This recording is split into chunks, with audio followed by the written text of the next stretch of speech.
Welcome to The Explainer. Today, we're diving into Bob Proctor's classic, You Were Born Rich. And let me tell you, we're going to unpack some really powerful ideas about shifting your mindset on wealth and success.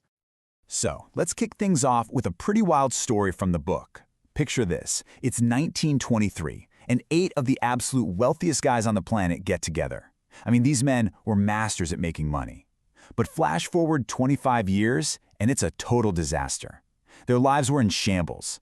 It's like, for all that financial genius, they completely missed the point on how to live a truly rich life.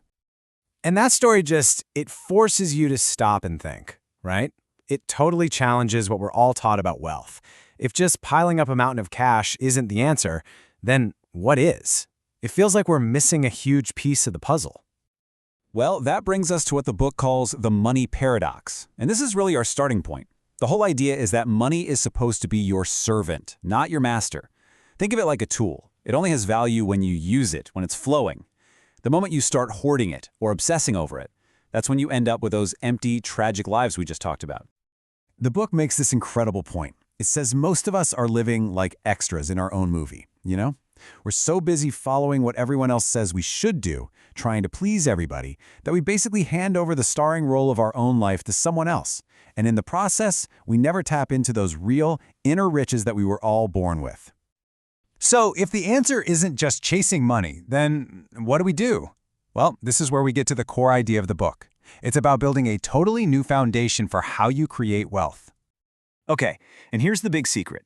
The key isn't about chasing money out there in the world. It's about developing something inside you first, what the book calls prosperity consciousness. And listen to this, because this is so important. People don't feel comfortable with money because they have it.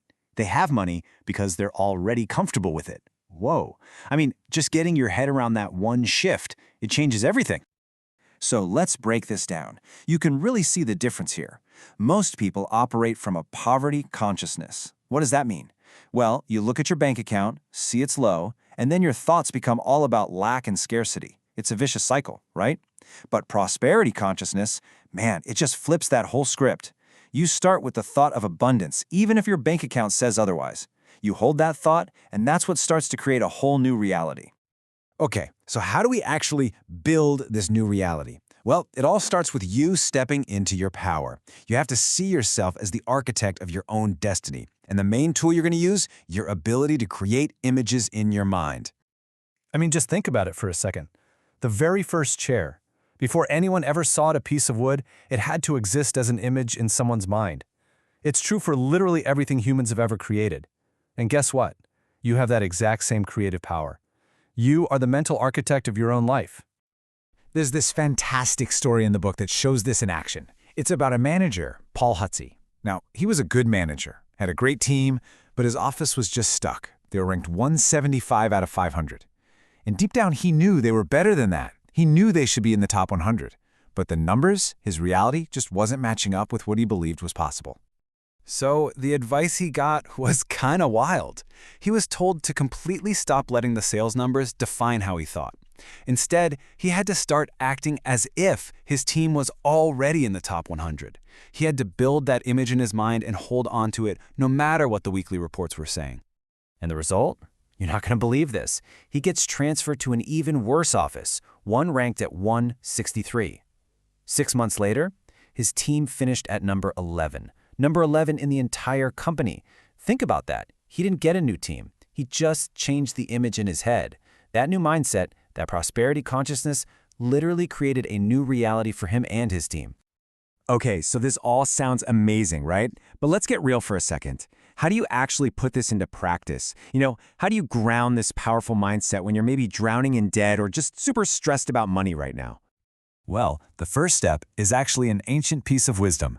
Pay yourself first. The rule is simple, but it is absolutely non-negotiable. A part of everything you earn is yours to keep. And we're not talking about after you pay all your bills. Nope, this comes right off the top, at least 10%. And for anyone who's feeling totally buried by debt, the book lays out a super clear, actionable plan.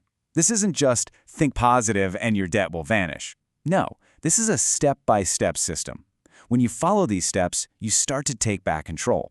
And what's so crucial about this is that it frees up your mental energy from all that debt stress so you can actually focus on the important stuff, like building that inner image of prosperity. All right, this brings us to the final piece of the puzzle. And honestly, this might be the hardest part. So you've built the image in your mind, you're taking the practical steps, now comes the ultimate test. You have to let go. This is where faith comes in. And look, we're not talking about just crossing your fingers and hoping for the best. This is about a deep, powerful trust that the process you've started is actually going to work, that it's going to bring that image in your mind into your real life. You can call that higher power God, the universe, your own subconscious. It doesn't matter. The principle is exactly the same. Because here's the thing. Trying to force it to happen, stressing out about how it's all going to work, trying to control every little detail, that's actually counterproductive. All it does is create resistance. Your job is simple. Build the image and do your part. That's it. Then you have to step back, trust the process, and just allow the results to show up. So, after everything we've talked about today, it really all boils down to one final thought. And this is the most important question of all. And it's one only you can answer for yourself. The power to completely change your life, starting this very second, begins with the image you are holding in your mind.